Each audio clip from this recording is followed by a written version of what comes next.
Hello everybody, Winton here. The reason why I'm sharing my testimony today is to inspire and edify all those who may relate to my story, as well as to those who I have had the pleasure of working with over the course of the past 2 years. Ever since I was a child, I was raised in a Christian household. My father was and still is a pastor who shared the gospel and raised up churches and congregations worldwide.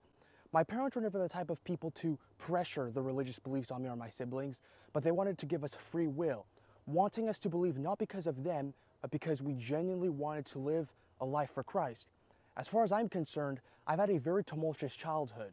For those of you who had the chance to converse with me, you know I've had an extended history within my childhood of stealing, lying, deceit, causing trouble to my parents, affairs with girls I did not have a solid relationship with, extreme pornographic addiction.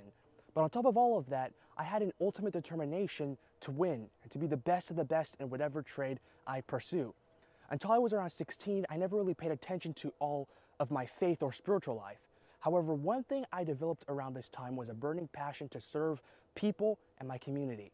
This was made manifest over my tenure at the fast food chain I worked at, as well as my growing passion for the military. When I began building interest into the Marine Corps, my lifestyle began to shift. I started networking with officers and other commanding figures across the nation, and I developed a level of patriotism which was literally idolatry in the eyes of God. I began to put my love for country before God. My parents eventually talked me out of the military, but I put that dream on the side. My passion to serve was still there, and my patriotism was still brewing. That's when I entered the world of politics, and with a few friends who had similar interests, we set up an organization, the likes of which we believed was bound to take over the country by storm. And we thought that we were serving God that way. Turns out we weren't.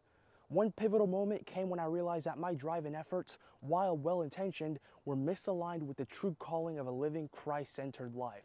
I had been focused on earthly achievements and recognition, placing them above my relationship with God. This realization was humbling, and it made me reevaluate my priorities and the mission of our organization. God, through my parents, was able to convince me that the path I was on wasn't right. And after a lot of prayer, debate, and discussion, we eventually decided to close a political organization that I founded.